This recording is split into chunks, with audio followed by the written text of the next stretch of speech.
Okay, hello friends. Last lecture मध्ये आपण asexual रिप्रोडक्शनचे types बघितले, ज्याच्यामध्ये त्याचे सब टाइप्स भरपूर होते. आर्टिफिशियल रिप्रोडक्शन मध्ये आपण ग्राफ्टिंग टेक्निक एक पार्ट बघितला होता आणि त्या ग्राफ्टिंग टेक्निक मध्ये सिओन आणि स्टॉकचा पोर्शन त्याच्यामध्ये थोडंसं हे झालेलं होतं, थोडंसं माझ्या मिस अंडरस्टँडिंग हे झालेलं होतं. बघा, स्टॉक आणि सिओन मध्ये मी तुम्हाला काय सांगितलं होतं, स्टॉकचा जो पोर्शन आहे तो स्टॉकचा पोर्शन ऍज लाईक स्टॉकचा पोर्शन हा रूटेड पार्ट असतो आणि सिओनचा पार्ट असतो तो स्टेमचा पार्ट असतो. काल आपलं काय झालं, सिओनचा आपण काय म्हटलं रूट आणि स्टॉकचा काय म्हटलं स्टेम म्हटलं. उलटा आहे, स्टॉकचा रूटचा पार्ट असतो आणि सिओनचा स्टेमचा पार्ट असतो. एवढ्या फक्त करेक्शन दूर करा. तुम्ही काल नोट्स लिहून घेतले असते, नाव फक्त एक्सचेंज करा, सिओनच्या तिथं स्टॉक करा, स्टॉकच्या तिथं सिओन करा. ठीक आहे. त्याच्यानंतर आज जसं की मी तुम्हाला काल लेक्चरला सांगितलं की आपण 4 मेन पार्ट फ्लावरचे बघितले. कोणते कोणते परत एकदा रिपीट करूया. पहिला पार्ट कोणता होता, अँड्रोशियम, करेक्ट. ठीक आहे. त्याच्यानंतर नेक्स्ट कोणता होता, गायनोशियम. ठीक आहे. आणि त्याच्यानंतर राहिलेले 2 पार्ट कोणते होते, अँड्रोशियम गायनोशियम झाल्यानंतर येस कॅलिक्स. ठीक आहे. आणि लास्ट कोणता होता, करोला. हे 2 एसेसरी होते, हे 2 मेन पार्ट्स होते. हे आपण कालच्या लेक्चरमध्ये डिस्कशन केलं. आता जसं की मी तुम्हाला म्हटलं, आता आपल्याला सेक्शुअल रिप्रोडक्शनचा एंटायर पार्ट स्टडी करायचा आहे. मग हा जो आपला टॉपिक असणार आहे तो टॉपिक आपला या सगळ्या पार्ट्स मध्ये डिवाइड होणार आहे. कोणकोणता पार्ट्स कसा डिवाइड होणार आहे बघा. पहिल्यांदा sexual reproduction in plants. Higher plants मध्ये सेक्शुअल रिप्रोडक्शन होतं बघा, लक्षात ठेवा. So the events of sexual reproduction consist of 3 parts. Sorry, 3 events. So first event is pre-fertilization. Pre-fertilization event. Then second event is exact fertilization. And the last one is the post-fertilization. So these are the total 3 events involving in reproduction. So one by one, what is pre-fertilization event? In this pre-fertilization events, we are discuss about first of all male gametophytes. Male gametophytes. Okay, male gametophytes simply male reproductive system, as usual you know that. Then the second one is the female gametophytes. Female gametophytes. Then next also here male gametophytes, discussing about primary intro of male gametophyte. Then the second one is the development of male gametophyte. The second one is the female gametophyte, also development of female gametophyte. So these are the 2 process involving pre-fertilization, and the last is the pollination. So you know that pollination. Okay, मराठीमध्ये आपण त्याला परागीभवन असं म्हणतो. शाळेमध्ये दहावीला तुम्हाला topic झाला होता. मग या पॉलिनेशन मध्ये आपण पॉलिनेटिंग एजंट पहिल्यांदा फॅक्टर्स बघणार आहे. कोणते कोणते, abiotic factors. Then the second is the biotic factor. Pollination abiotic agent म्हणजे वारा असेल, पाणी असेल, wind through, water through pollination. Then the biotic factor through the insect, bat. हे कोणकोणते टाइप्स आहेत ते सगळे आपण डिटेल मध्ये डिस्कस करणार आहे. पॉलिनेशन मध्ये त्याचे टाइप्स, पॉलिनेशनचे सगळे आपण डिस्कस करणार आहे. त्या टाइप्स आम्ही इथं मेन्शन करत नाही. सगळ्या प्रकारचे टाइप्स डिटेल मध्ये न्यू सिलेबस लास्ट इयरला चेंज झालेला आहे. त्याच्यामध्ये एनसीईआरटी मध्ये जेवढे टाइप आहेत त्याच्यापेक्षा सुद्धा जास्त टाइप्स आपल्याला पॉलिनेशनच्या याच्यामध्ये दिलेले आहेत. ते सगळे आपण याच्यामध्ये डिस्कस करणार आहे. त्याच्यानंतर अजून एक पॉइंट आहे याच्यामध्ये, outbreeding device. Outbreeding device pollination मधलाच असणारा हा एक पॉइंट आहे. फक्त तो वेगळा पॉइंट ठेवलेला आहे की पॉलिनेशन ज्याच्यामध्ये आपण म्हणतो की सेल्फ पॉलिनेशन असेल, क्रॉस पॉलिनेशन असेल. सेल्फ पॉलिनेशन हे खास करून बायसेक्शुअल प्लांट मध्ये होत असताना बघतो आपण. मग सेल्फ पॉलिनेशन होऊ नये म्हणून काय केलं जातं, आउटब्रीडिंग डिव्हाइस काही यूज केले जातात काही प्लांट्स मध्ये स्पेसिफिक. ते कशा पद्धतीने आहेत त्याचं डिस्कशन आपण ओव्हरऑल बघणार आहे. हा फक्त आपण प्रायमरी लेवलला चार्ट बघतोय, कशा पद्धतीने प्रत्येक टॉपिक आपण डिस्कस करणार आहे. त्याच्यानंतर फर्टिलायझेशन इव्हेंट मध्ये फक्त मेल गॅमेट आणि फिमेल गॅमेट यांचं काय होणार आहे फर्टिलायझेशन. फर्टिलायझेशनचा पॉइंट जो आहे तो छोटासाच आहे, तो अगदी 10-15 मिनिटांमध्ये आपला संपून जाईल. आणि त्याच्यानंतर पोस्ट फर्टिलायझेशन हा सुद्धा एक मोठा इव्हेंट आहे. याच्यामध्ये पोस्ट फर्टिलायझेशन झाल्यानंतर first embryo development, then the second one endosperm development. आता हे दोन डेव्हलपमेंट का होतात तर 10वी मध्ये तुम्हाला फर्टिलायझेशन प्लांट मध्ये जे होतं त्या फर्टिलायझेशनला कसलं फर्टिलायझेशन म्हटलं जातं डबल फर्टिलायझेशन. 2 वेळा फर्टिलायझेशन होत असतं प्लांट मध्ये. हे युनिक कॅरेक्टर प्लांट मध्ये बघायला मिळतं. आपल्या ह्युमन बीइंग मध्ये डबल फर्टिलायझेशन बघायला मिळत नाही, सिंगल फर्टिलायझेशन बघायला मिळतं. प्लांट्स मध्ये डबल फर्टिलायझेशन आहे. त्याच्यामुळे पोस्ट फर्टिलायझेशन इव्हेंट पण 2 प्रकारे करतात, एक एम्ब्रियो डेव्हलपमेंट आणि त्याच्यानंतर endosperm development. Then the third one is the again after embryo development then formation of seed. So seed formation point we are discuss about detail. Then fruit formation, okay, seed formation, fruit formation, ठीक आहे. याच्यामध्ये मग याच्या under बरेचसे points आपण discuss करणार आहे. अशा पद्धतीने हे सगळे इव्हेंट्स आपल्याला आता नेक्स्ट टॉपिक मध्ये येणार आहे, काय करणार आहे आपण डिस्कस करणार आहे. एक एक खूप मोठा चॅप्टर आहे हा, तसा एका लेक्चर मध्ये संपणार नाहीये. 2-3 लेक्चर आपल्याला लागणार हे सगळे पॉइंट डिस्कस करण्यासाठी, ठीक आहे. मग आपण सुरुवात जी आहे ती मेल गॅमेटोफाइट्स पासून करणार आहे. पण त्याच्या आधी आपल्याला गॅमेटोफाइट ही कन्सेप्ट समजली पाहिजे, मेल असेल किंवा फिमेल असेल. तर लास्ट इयर मध्ये तुम्ही किंगडम प्लांटी टॉपिक मध्ये शिकला होता की गॅमेटोफाइट्स कसे तयार होतात. So you know that the diploid sporophyte generally in angiospermic plant, angiospermic म्हणजे हायर प्लांट. काल आपण बघितलं किंगडम प्लांटी मध्ये ज्या 5 डिव्हिजन पडतात त्या 5व्या डिव्हिजन मध्ये सगळ्यात हायर असणारी जी डिव्हिजन आहे ज्याला आपण एंजियोस्पर्म म्हणतो, या एंजियोस्पर्मिक प्लांट मध्ये डिप्लॉइड स्पोरोफाइट जो असतो that is 2n नंबर. आणि ह्या डिप्लॉइड स्पोरोफाइटचं काय होतं मियोसिस. मियोसिस सेल डिव्हिजनचा टॉपिक आपण बघितला होता. मियोसिस म्हणजे 4 हॅप्लॉइड गॅमेट्स तयार होत असतात. सो डिप्लॉइड स्पोरोफाइटचं मियोसिस होतं आणि मियोसिस कंप्लीट झाल्यानंतर या ठिकाणी गॅमेटोफाइट्स तयार होत असतात. गॅमेटोफाइट्स हे गॅमेटोफाइट्स असतात ते टोटल हॅप्लॉइड असतात. Haploid it means that only n number. आणि हे जे गॅमेटोफाइट्स असतात या गॅमेटोफाइट्स मध्ये मेल सुद्धा असतात आणि फिमेल सुद्धा असतात. So male haploid gamete here n stage, then the female haploid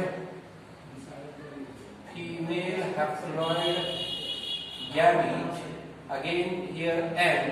So fertilization male and female gamete, so n plus n is equal to again yes 2n. So this 2n stage again diploid sporophytes. So this is the exact life cycle of angiospermic plant. So this is the life cycle. बघा life cycle परत एकदा आपण discuss करू. Diploid sporophyte ज्याच्यामध्ये 2n stage असते, 2n चं meiosis होतं. So you know that the meiosis the reductional division. 2n चं रिडक्शन होतं. रिडक्शन झाल्यामुळे 2n चं कशात कन्वर्जन होणार आहे n मध्ये. 4n तयार होतात. आपण इथे कन्सिडर आपण एकच केलेलं, ऍक्च्युअली 4 असतात पण एक जरी पकडलं तरी ह्या ब्लड मध्ये काही मेल काही फिमेल, मग पुन्हा मेल आणि फिमेल याच्यामधला एक n n plus n is equal to 2n. So this 2n stage is also called as the diploid sporophytic stage. म्हणजे डिप्लॉइड स्पोरोफायटिक स्टेज नंतर गॅमेटोफायटिक स्टेज येत असते. मग आपल्याला याच्यामध्ये मेल गॅमेटोफाइट्स बघायचं आणि फिमेल, म्हणजे हे मेल हॅप्लॉइड गॅमेट आणि फिमेल हॅप्लॉइड गॅमेट जो तयार होत असतो तो या डिप्लॉइड स्पोरोफाइट पासूनच तयार होत असतो. मग ही सगळी डेव्हलपमेंट आपल्याला या 2 टॉपिक मध्ये डिटेल मध्ये बघायची. सुरुवात आपली जी होणार आहे ते या मेल गॅमेटोफाइट पासून, ज्याच्यामध्ये सुरुवातीला आपल्याला स्ट्रक्चर कशाचं बघितलं पाहिजे, मेल रिप्रोडक्टिव्ह सिस्टीमचं काल आपण डिस्कस केलं होतं. मेल रिप्रोडक्टिव्ह सिस्टीम मध्ये मेन 3 पार्ट येतात. पहिला अँथर, त्याच्यानंतर फिलामेंट, आणि अँथर आणि फिलामेंटला जोडणारा असणारा काय तर कनेक्टिव्ह, ज्याच्यामध्ये मोस्ट इम्पॉर्टंट आहे तो कोणता आहे, अँथर आहे. हा अँथर आपल्याला डिटेल मध्ये बघायचा आहे, म्हणजे मेल रिप्रोडक्टिव्ह सिस्टीमचा पार्ट आहे तो डिटेल मध्ये आपण डिस्कस करणार आहे. हा जो फ्लो चार्ट आहे, जो एंटायर आपण टॉपिक जो बघणार आहे तो या अख्ख्या एका चार्ट वर दिलेला आहे मी. आणि लाईफ सायकल एंजियोस्पर्मिक प्लांटची जी फिरत असते ती या स्टेप मध्ये फिरत असते. हे स्क्रीनशॉट काढून घ्या पटकन, म्हणजे आपण स्ट्रक्चर ऑफ अँथर डिस्कस करू.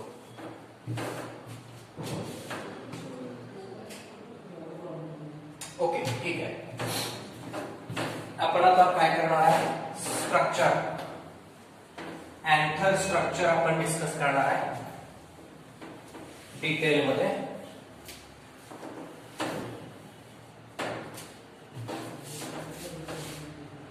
स्ट्रक्चर ऑफ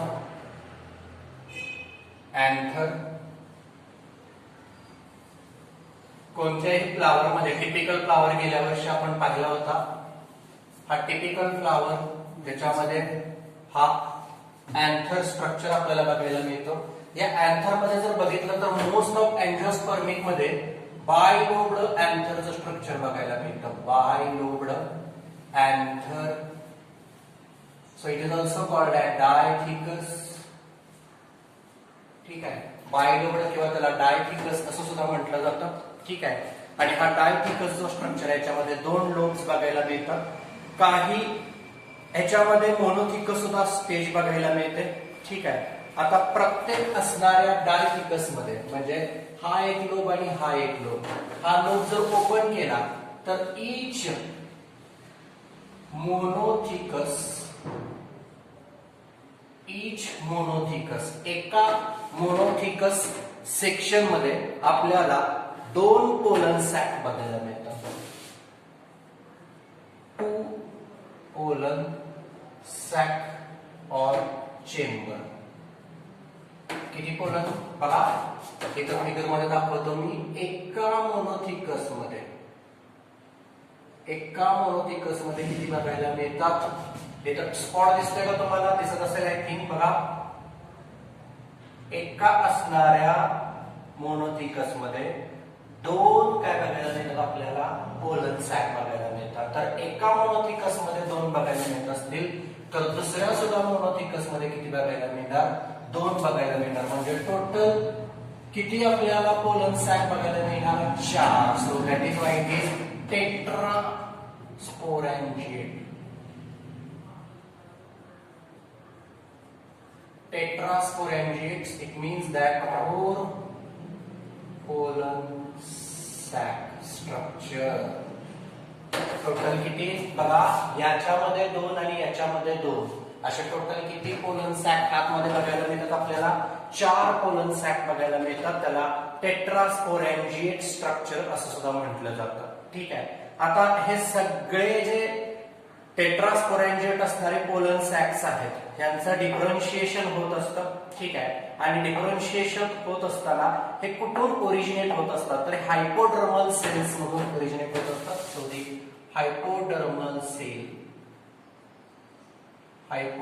सेल पासून डिफरन्शिएट होत असतात. हायपोडर्मल सेल पासून, आणि हे हायपोडर्मल सेल्स ट्रान्सफॉर्मेशन होतं.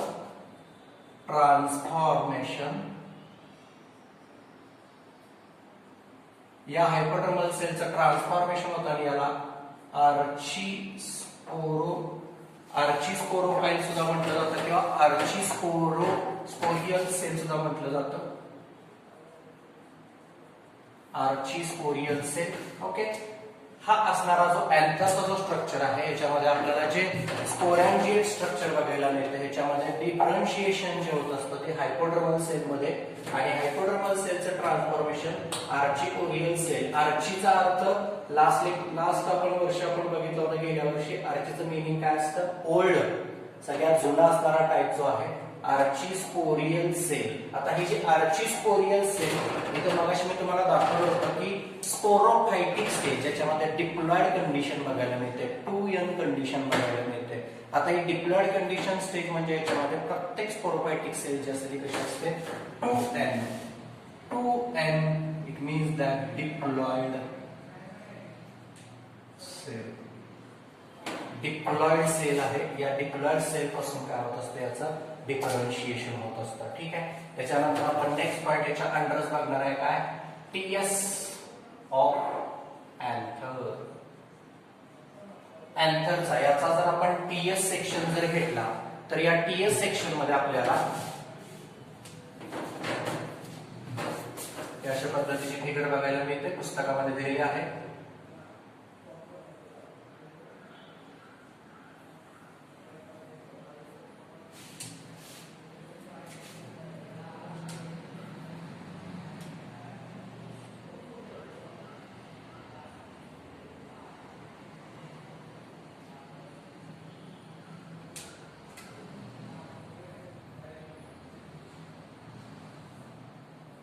असे 4 पोलर सॅक्स बघायला मिळतात. त्याच्यामध्ये आतमध्ये परत वेगवेगळ्या सेल्स असतात. एंटायर फिगर मी स्केच इथं करत बसणार नाही, नंतर तुम्ही फिगर पुस्तकामध्ये रेफर करायचे. जे मेन याच्यातले जे पॉइंट्स आहेत ते आपण बघणार आहे.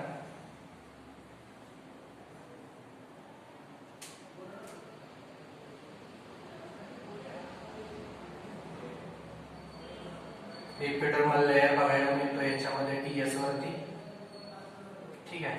हे सगळे लेयर टिश्यूचे कशा पद्धतीने डिफरन्शिएट होतात याच्यासाठी आपल्याला मेन कोणती सेल बघायची आहे, आर्ची स्पोरियल सेल बघायची आहे. ही जी आर्ची स्पोरियल सेल आहे हे डिवाइड होते बघा.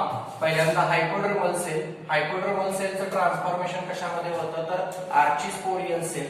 आर्ची स्पोरियल सेलचं डिवायडेशन होतं 2 सेल्स मध्ये, एक स्पोरोजीनस सेल, स्पोरोजीनस सेल असं म्हटलं जातं, आणि दुसरा जो टाइप असतो सेलचा that cell is called as parietal cell. बघा हा इथून जरा डिटेल मधला पार्ट सुरू झाला. व्यवस्थित स्ट्रक्चर बघा. हे स्ट्रक्चर बघण्याआधी तुम्ही इथं फोकस करा. आर्ची स्पोरियल सेल ओल्ड सेल आहे. हे एका सेलचं डिवायडेशन किती सेल मध्ये होतं, 2 सेल मध्ये. पहिली सेल कोणती आहे, स्पोरोजीनस सेल, आणि दुसरी सेल कोणती आहे, परायटल सेल. आता स्पोरोजीनस सेल जी आहे ती कशापासून बनते, it is made up of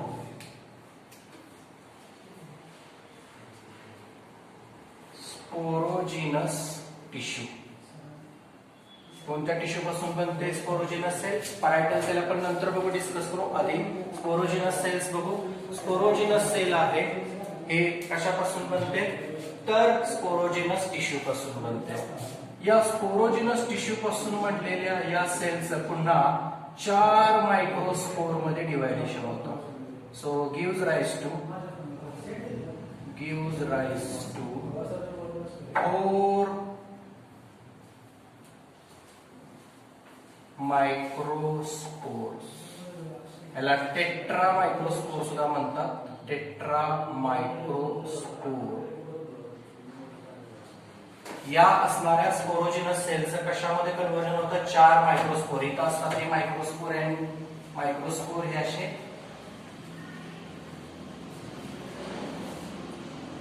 अशा आतमध्ये मायक्रोस्पोर तयार होत असतात.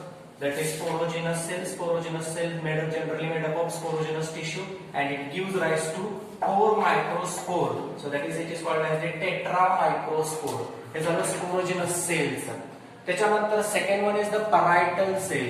परायटल सेल वरती जो एरिया असतो तो अँथर वॉलचा असतो. So it is the outer most anther wall.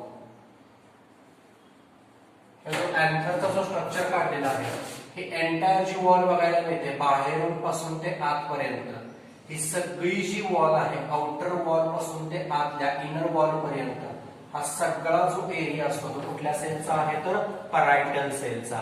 आणि या अँथर वॉलचे परत 4 लेयर पडतात. याच्यामध्ये सगळे आतमध्ये लेयर्स क्रिएट होत असतात. हा सपोज हा जर फर्स्ट लेयर असेल, ठीक आहे, this is first layer called as the epidermis.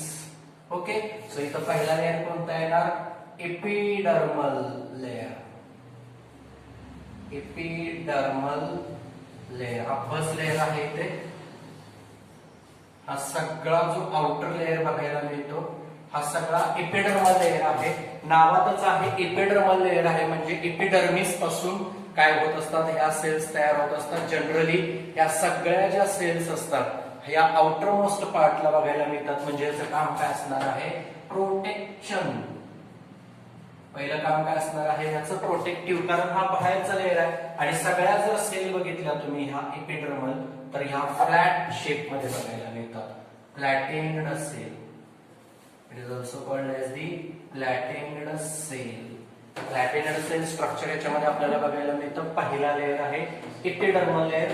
त्याच्यानंतर सेकंड ह्याच्यामध्ये लेअर जो बघायला मिळतो तो again endothecium. Second layer endothecium layer. ह्याला सब एपिडर्मल लेअर सुद्धा म्हटलं जातं किंवा सब एपिडर्मिस असं सुद्धा म्हटलं जातं.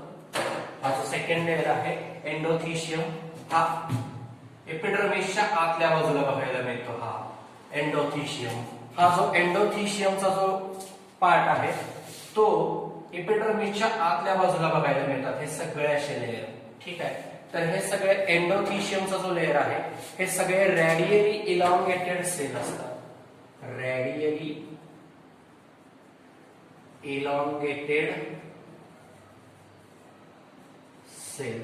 ठीक आहे, रॅडियली इलॉंगेटेड सेल. इथे बसत नाहीये, मी इकडे बाजूला घेतो. तिथे तुम्हाला दिसत असेल रॅडियली इलॉंगेटेड सेल्स याच्यामध्ये बघायला मिळतात. ठीक आहे, आणि त्याच्यानंतर तिसरा जो लेअर बघायला मिळतो हा फर्स्ट लेअर झाला एपिडर्मस. हा सेकंड लेअर झाला कोणता? एंडोथिशियम. त्याच्यानंतर मधला जो लेअर आहे ह्याला कसला लेअर म्हटला जातो? मिडल. Middle layer. म्हणजे थर्ड लेअर कोणता आला? Middle layer. हा जो मिडल लेअर आहे त्याच्यावरती 1 ते 2 थर बघायला मिळतात.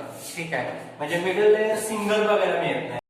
ओके, आपण थर्ड लेअर जो बघायचा आहे तो मिडल लेअर. ठीक आहे, मिडल लेअर आणि या पहिल्या 2 लेअर मध्ये काय डिफरन्स असेल तर मिडल लेअर जो असतो त्याच्यात 1 ते 2 लेअर बघायला मिळतात.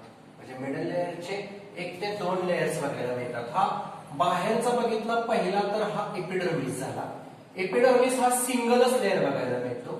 एंडोथिशियम हा सुद्धा सिंगल लेअर बघायला मिळतो आणि त्याच्या आतल्या बाजूला असणारा जो मिडल लेअर आहे हा मिडल लेअर मध्ये कमीत कमी 2 लेअर तरी बघायला मिळतात. Generally, these middle layer made up of again thin-walled cells. Okay, and this middle layer actually याचे जे layers आहेत ते किती बघायला मिळतात? 2 लेअर त्याच्यामध्ये बघायला मिळतात. ठीक आहे, त्याच्यानंतर this middle layer also disintegrate in mature anther.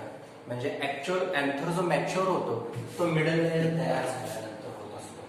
म्हणजे पहिला एपिडर्मिस, त्याच्यानंतर एंडोथिशियम आणि त्याच्यानंतर थर्ड लेअर आहे तो middle layer. Middle layer complete झाल्यानंतर ऍक्च्युअल जो अँथर आहे हा जो आपल्याला टीएस दिसतो अँथरचा हा मॅच्युअर झाल्याचं समजलं जातो. ठीक आहे, त्याच्यानंतर चौथा जो लेअर आहे दॅट इज टॅपॅटम. या लाल कलर मध्ये मी आत तुम्हाला दाखवले प्रत्येक पोलन सॅकच्या आतमध्ये जो लेअर बघायला मिळतो that layer is called as tapetum. Tapetum हा जो लेअर आहे हा टॅपॅटमचा लेअर खूप इम्पॉर्टंट आहे. ठीक आहे, this tapetum is the inner most nutritive layer of anther wall. Inner most काय सांगतोय बघा? इनर मोस्ट आहे सगळ्यात आतमध्ये असणारा हा inner most nutritive anther wall. म्हणजे या मायक्रोस्पोरला हे आतमध्ये जे मायक्रोस्पोर असतात या मायक्रोस्पोरला नरिशमेंट देण्यासाठी कोणत्या सेल्स असतात तर टॅपॅटम. खूप वेळा क्वेश्चन विचारलाय, बोर्डाला सुद्धा विचारला आणि सीईटीला सुद्धा विचारला, नीट मध्ये सुद्धा, की टॅपॅटम सेल काय असतात तर टॅपॅटम सेल या नरिशमेंट किंवा नर्सरी सेल म्हटलं जातं टॅपॅटमला. कसला सेल म्हटलं जातं? Nursery cell. का नर्सरी सेल म्हणायचं याला? कारण ह्या नरिशमेंट देतात कशाला? मायक्रोस्पोरला. हे स्पोरोजिनस सेल पासून जे मायक्रोस्पोर ऍक्च्युअल तयार होत असतात, या मायक्रोस्पोरला नरिशमेंट देणार म्हणजे पोलन ग्रेनला नरिशमेंट देण्याचं काम या ठिकाणी या टॅकॅटम्स असतात. अशा पद्धतीनं परायटल सेल मध्ये किती लेयर बघायला मिळतात? 4 लेयर आपल्याला बघायला मिळतात. ठीक आहे. आणि हे 4 लेयर तयार झाल्यानंतर स्पोरोजिनस टिश्यू पासून हे जे 4 मायक्रोस्पोर तयार होतात, या मायक्रोस्पोरला दुसरं एक नाव आहे microspore mother cell. In short मध्ये MMC. लक्षात ठेवा व्यवस्थित. हे 4 मायक्रोस्पोर, टेट्रा मायक्रोस्पोर जे तयार होतात त्याला microspore mother cell in short मध्ये काय म्हटलं जातं? तर MMC म्हटलं जातं. आता हे मायक्रोस्पोर मदर सेल जे असतात हे कसे तयार होतात याच्यासाठी पुढची प्रोसेस आहे, याला म्हटलं जातं मायक्रोस्पोरोजेनेसिस. मायक्रोस्पोरोजेनेसिस. मायक्रोस्पोरोजेनेसिस कंप्लीट होऊन काय तयार होतात? Pollen grain. बघा किती आपण लास्ट पार्ट जो डिस्कस करणार आहे म्हणजे आपला एंड प्रोडक्ट काय आहे तर pollen grain. Male reproductive system मधून काय बनतात तर पोलन ग्रेन तयार होत असतात. हे पोलन ग्रेन कसे तयार होतात तर याच्यामध्ये स्पोरोजिनस टिश्यू, सुरुवातीला स्पोरोजिनस सेल्स, हे स्पोरोजिनस टिश्यू ज्याच्यापासून तयार होत असतात, ह्याच्यातून 4 मायक्रोस्पोर्स तयार होत असतात. आणि हे मायक्रोस्पोर जे स्पोर बघायला मिळतात त्याला मायक्रोस्पोर मदर सेल असं सुद्धा म्हटलं जातं.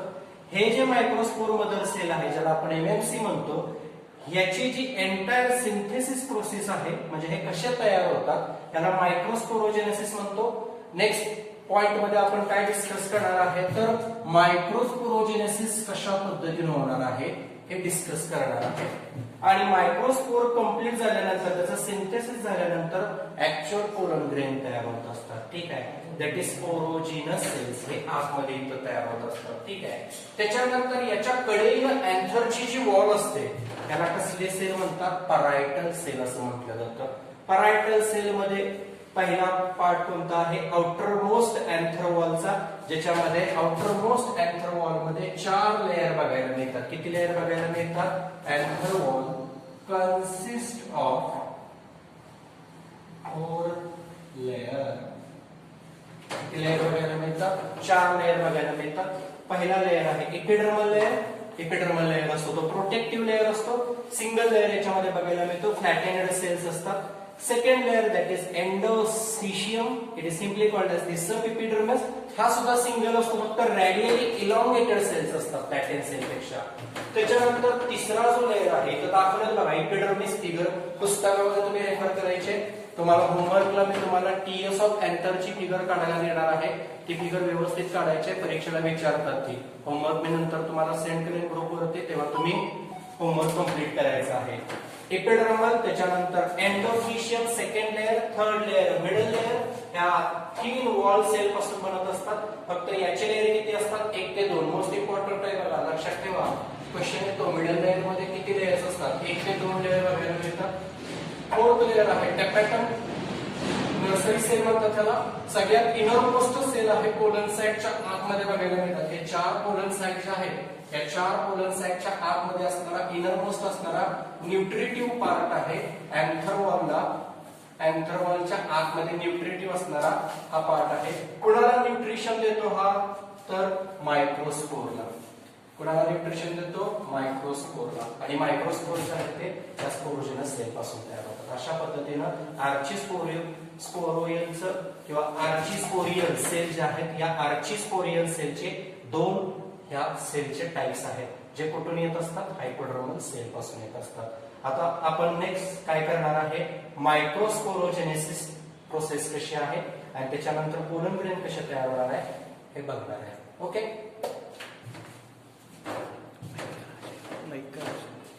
आपल्या चॅनलला लाईक करा, शेअर करा आणि सबस्क्राईब करा. थँक्यू.